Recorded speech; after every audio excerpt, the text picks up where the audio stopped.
କୁନ୍ଦ ଫୁଲ, ଚନ୍ଦ୍ରମା, ତୁଷାର ଓ ମୋତିହାର ଭଳି ଧବଳ ବର୍ଣ୍ଣ ଯେଉଁ ବିଦ୍ୟାଧିଷ୍ଠାତ୍ରୀ ଦେବୀ ସରସ୍ୱତୀ, ଯିଏ ଶ୍ୱେତ ବସ୍ତ୍ର ଧାରଣ କରନ୍ତି, ଯାହାଙ୍କ ହାତରେ ବୀଣାଦଣ୍ଡ ଶୋଭା ପାଉଥାଏ, ଯିଏ ଶ୍ୱେତପଦ୍ମ ଉପରେ ଆସୀନା, ବ୍ରହ୍ମା, ବିଷ୍ଣୁ, ଶଙ୍କର ଓ ଅନ୍ୟ ଦେବତାଗଣ ଯାହାଙ୍କର ସର୍ବଦା ବନ୍ଦନା କରନ୍ତି, ସେହି ସମ୍ପୂର୍ଣ୍ଣ ଜଡ଼ତା ଓ ଅଜ୍ଞାନ ଦୂରକାରିଣୀ ଦେବୀ ମୋତେ ରକ୍ଷା କରନ୍ତୁ। ଶୁକ୍ଳ ବର୍ଣ୍ଣା ସମ୍ପୂର୍ଣ୍ଣ ଚରାଚର ଜଗତ ପରିବ୍ୟାପ୍ତା ଆଦିଶକ୍ତି ପରମବ୍ରହ୍ମଙ୍କ ସମ୍ପର୍କରେ କରାଯାଇଥିବା ବିଚାର ଏବଂ ଚିନ୍ତାସାର ରୂପେ ପରମ ଉତ୍କର୍ଷଧାରିଣୀ, ସମସ୍ତ ପ୍ରକାର ଭୟର ଅଭୟଦାତ୍ରୀ, ଅଜ୍ଞାନ ରୂପକ ଅନ୍ଧକାର ଦୂରକାରିଣୀ, ହସ୍ତରେ ବୀଣା, ପୁସ୍ତକ ଓ ସ୍ଫଟିକମାଳା ଧାରିଣୀ ଏବଂ ପଦ୍ମାସନରେ ବିରାଜମାନ ବୁଦ୍ଧିପ୍ରଦାୟିନୀ, ସର୍ବୋଚ୍ଚ ଐଶ୍ୱର୍ଯ୍ୟ ଅଳଙ୍କୃତ ଶାରଦା ମା ସରସ୍ୱତୀ ଦେବୀଙ୍କୁ ମୁଁ ବନ୍ଦନା କରୁଅଛି।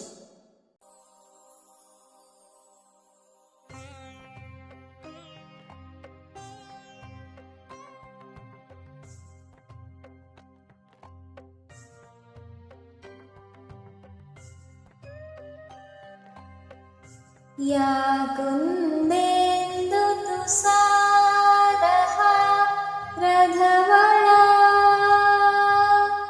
या शुभ्रवस्त्रावृता,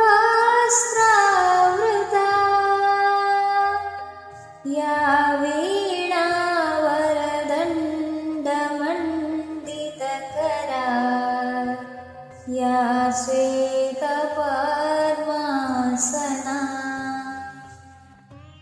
या ब्रह्माच्युतशङ्कर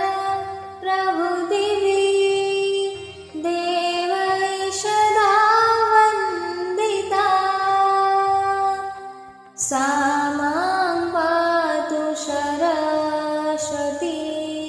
भगवती निःशेषजाड्यापहा।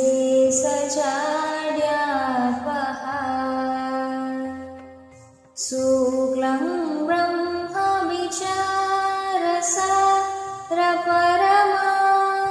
मायां जगद्व्यापिनी, वीणापुस्तकधारिणी मभयदा